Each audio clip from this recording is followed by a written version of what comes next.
My story is my mom was raped when she was 15. My grandparents helped raise me. My mom was always there. She raised me as well. This is my story. This is my song. Christian musician Jason Lovins is our guest on this episode of GPS, God, People, Stories. I'm Jim Kirkland. And I'm Phil Fleischman.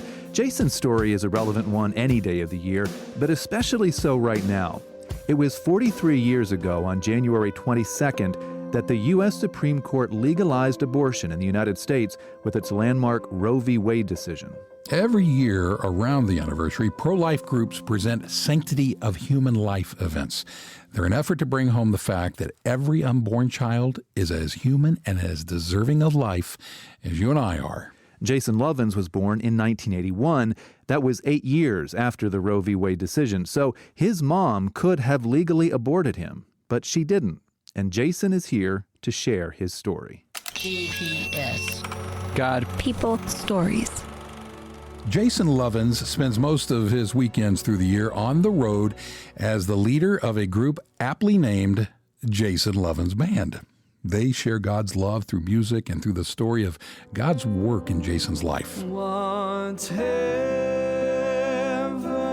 my lot, thou hast taught me to say, it is well, it is well with my soul.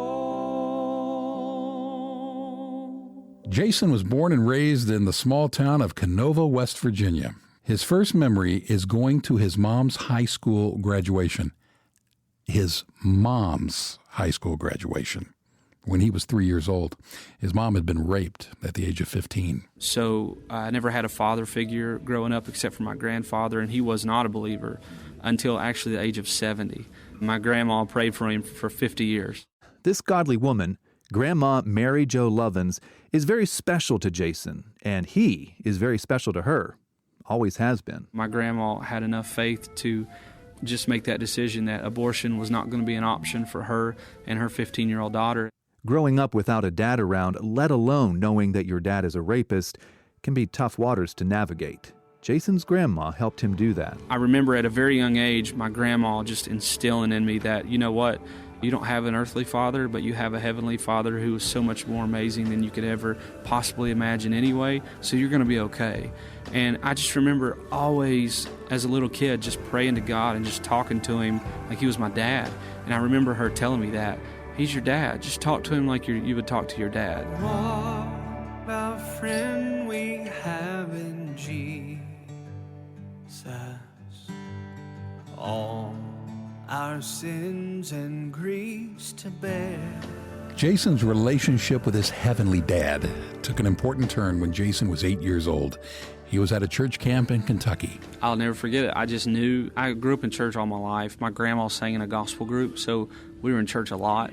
And I just remember our cabin leader asked us one night in the cabin, does anybody want to become a Christian? And I just, yep, I do. I remember this plain as day. And he walked me outside, and there was this huge tree right in front of our cabin. And he set me down and just kind of walked me through, prayed the prayer, and remember just my grandparents come to pick me up that week and just running to them, just so excited to tell them. And from that point on through high school, Jason's faith was a steady constant in his life. He said he didn't dive into learning his Bible cover to cover, but he witnessed a simple, practical faith being lived out in front of him every day. I saw that through my grandma and living with her, for a while, and because my mom had to move away to take another job, and I ended up staying with my grandparents. But just little everyday things, just simple faith that my grandma had. Why should I feel discouraged? I can remember her just telling people that, you know what, it's really quite simple. Jesus, you get that figured out, the rest kind of works itself out. His eye is on the sparrow, and I know He watches me. It was when Jason was at college that he really began growing in his faith and making it his own. I started going to our Baptist Student Union, now it's BCM, but that's where it all happened for me, and that's where I actually met these guys in the band, and we started this thing, and that's really when the journey just took off for me. So the Jason Lovins Band began when Jason was in college, but music had always been a big part of Jason's life. Because of my traditional roots, I grew up like hardcore Southern gospel music. Like I didn't really know that any other kind of music existed. Well, I'll fly away, oh glory, I'll fly away.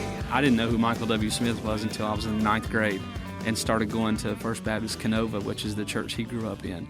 And he walked in the door one day, and I didn't know who he was. And they were like, "You don't know who that is?" And I'm like, "No, I really don't." And then I put 2 and 2 together because I knew his pop song, Place in This World. It was a realization that would eventually lead to Jason's musical ministry.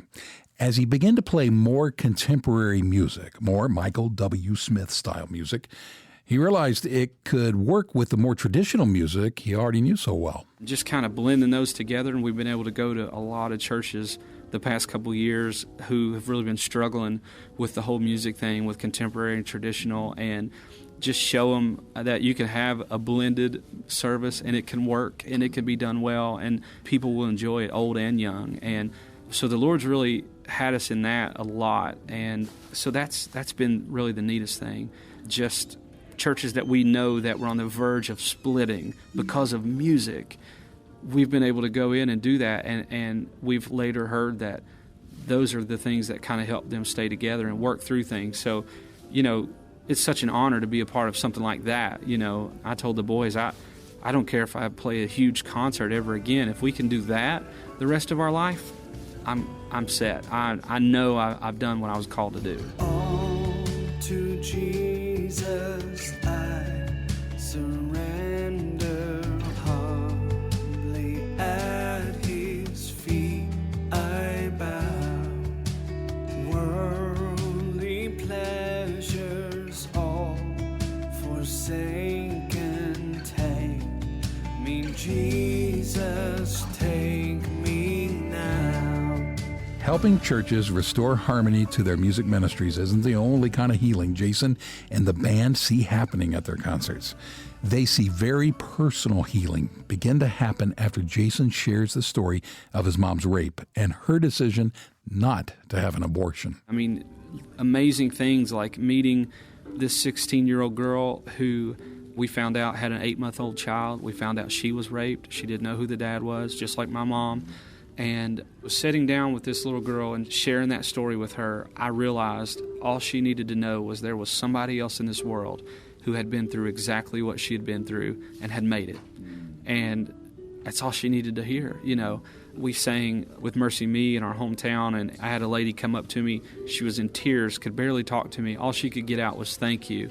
And the girl that was with her, the lady walked away, and the girl that was with her said, her daughter is going through exactly what happened to your mom right now, and they're trying to make the right choices. So just things like that are so parallel with my mom's story that we could share that story with people and hopefully just change lives. And it's been able to do that, and it's been really neat. And the coolest thing about it is I didn't have anything to do with it. I'm just a product, and so it's easy for me to talk about with people. I could tell you hundreds of stories, it seems, at this point about things like that just from even my story. This is my story, this is my song. What about your story? What could God do with it? Jason Lovins allowed God to redeem his story, to bring about healing in his life and use his story to help other people. You can ask God to do that for you, however painful or ugly your story might be.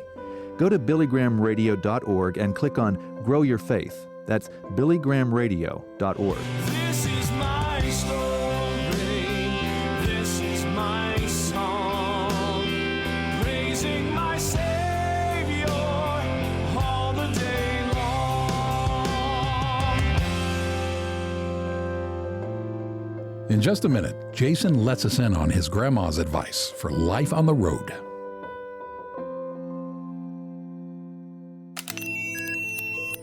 You're listening to GPS, God, People, Stories, a podcast production of the Billy Graham Evangelistic Association. Murder is a sin against God. And you say, oh, but Franklin, come on. I would doubt if there's any murderers in here. Franklin Graham. Abortion. And there are people here tonight who have had abortions. It's murder. And I want you to know, women, listen to me. God will forgive you. And I want you to know something too, men. For you men that have encouraged your girlfriend, or you encouraged your wife, or you encouraged another friend to have an abortion, the blood of that child is on your hands too. You're a murderer. That's right. Tonight you can come to Christ. Tonight you can be forgiven. Tonight you can be cleansed. Tonight you can be made whole. Tonight you can have a new beginning, a new start. But you've got to come to God through Jesus Christ. You can do that tonight. That's from a message Franklin Graham delivered at one of his festivals in Knoxville, Tennessee. Franklin's not holding any festivals this year. Instead, he's crisscrossing the country to hold prayer rallies in every state capital. At each rally, he's challenging Christians to live out their faith at home, in public, and at the ballot box. He's also sharing the gospel. The project is called the Decision America Tour.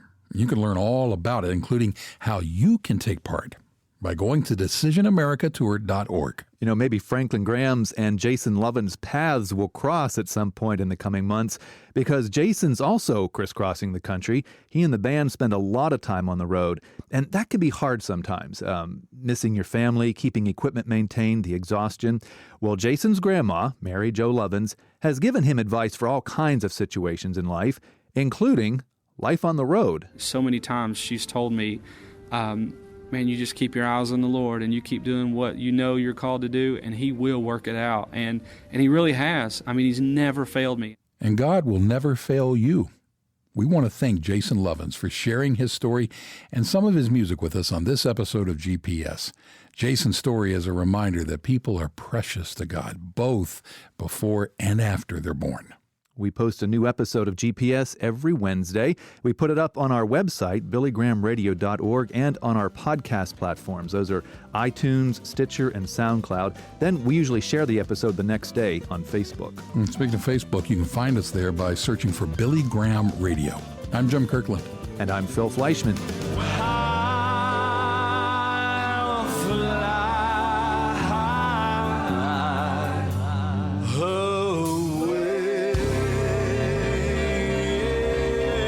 GPS, God, People, Stories. It's an outreach of the Billy Graham Evangelistic Association. Always good news.